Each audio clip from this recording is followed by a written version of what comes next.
یعنی دنیا اللہ کی کتاب قرآن کو پڑھ پڑھ کر ترقیاں کرتی جا رہی ہے، اور جن کی وہ کتاب ہے انہوں نے چومنے والی کتاب بنا کے رکھ دیا، یا رمضان آنے والا بس تیاری کر لیں گے 2 قرآن پڑھنے نے 3 قرآن پڑھنے نے، بس پڑھ کے پھر گلاف چٹ پیڑ کے رکھ چھڑیا، سال چ طول جمی تے صاف کرنے چوم لیا۔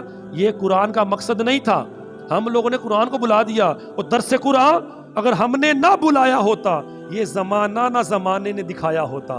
وہ معزز تھے زمانے میں مسلمان ہو کر، ہم خار ہوئے تاریک قرآن ہو کر۔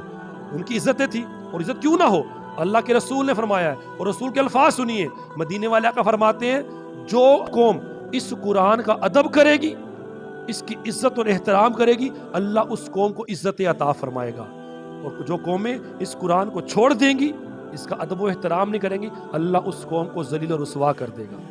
آج یہ ہمارے حالات ہیں کہ نہیں؟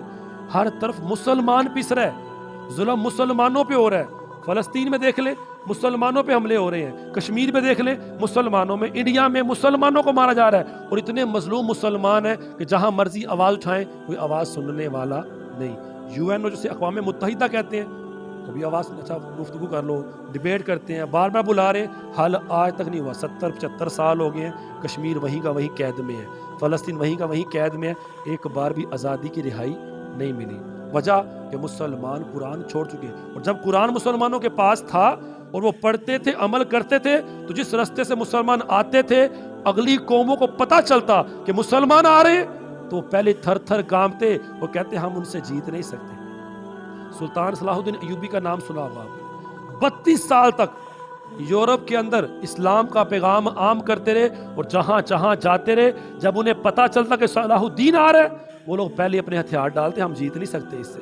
اور انہی کے دور میں بیت المقدس مسلمانوں کے قبضے میں آئی تھی، جب وہ گئی تو آج تک کسی نے قرآن کو پڑھنے والا بندہ ملا ہی نہیں جسے تھاما ہو، اس کو سمجھایا ہو، اور قوم کے اندر ایسے مجاہدین پیدا کیے ہوں، ایسی فوج تیار کی ہو جو قرآن کو ماننے والی ہو، قرآن پہ عمل کرنے والی ہو۔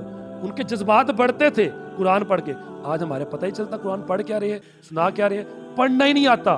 بچے بڑے بڑے ہو گئے، 15 16 سال عمر ہو گئی ہے، ایک باری بھی قرآن مکمل پڑھیا ہی نہیں ہے۔ کیوں جی پڑھنا نہیں؟ ہاں انگریزی پڑھاؤ، فر بولتے ہیں، فارمولے سن لو، میتھ کے، فزکس کیمسٹری کے، وہ سارے فارمولے سنائیں گے، لیکن نہیں سنائیں گے تو قرآن کی 10 صورتیں بھی نہیں آئیں گی۔ سورہ ملک بچوں کو نہیں آتی۔ یہ وہ صورت، اس کے بارے میں حضور فرماتے ہیں قرآن میں ایک ایسی صورت ہے جس کی 30 آیتیں ہیں، جو بندہ ہر روز رات کو یہ پڑھ کے سوئے گا، جب یہ مرے گا تو اللہ اس کو جنت عطا فرمائے گا۔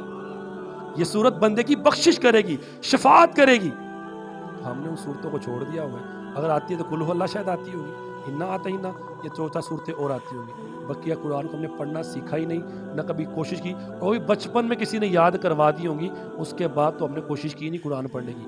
اور قرآن کا چیلنج ہے میرے دوستو، قرآن کہتا ہے 27 پارے میں وَلَقَدْ يَسَّرْنَا الْقُرْآنَ لِلذِّكْرِ فَهَلْ مِن مُدَّكِرٍ۔ قرآن کہتا ہے میں اس کے لیے آسان ہو جاتا ہوں جو مجھے حاصل کرنے کی کوشش کرتا ہے۔ ذرا قرآن تو دور جانا ہے، قرآن اور تو دور جانا ہے۔ جو قرآن کے قریب آتا ہے قرآن اس کے سینے میں اتر جاتا ہے۔ اس لیے خود بھی اپنے بچوں کو بھی قرآن کی محبت دیں اور قرآن سینوں میں اتاریں۔ پھر دیکھیے ہمارے گھروں میں، ہمارے ملک میں ہر طرف امن ہی امن ہوگا، اور مسلمانوں میں جذبہ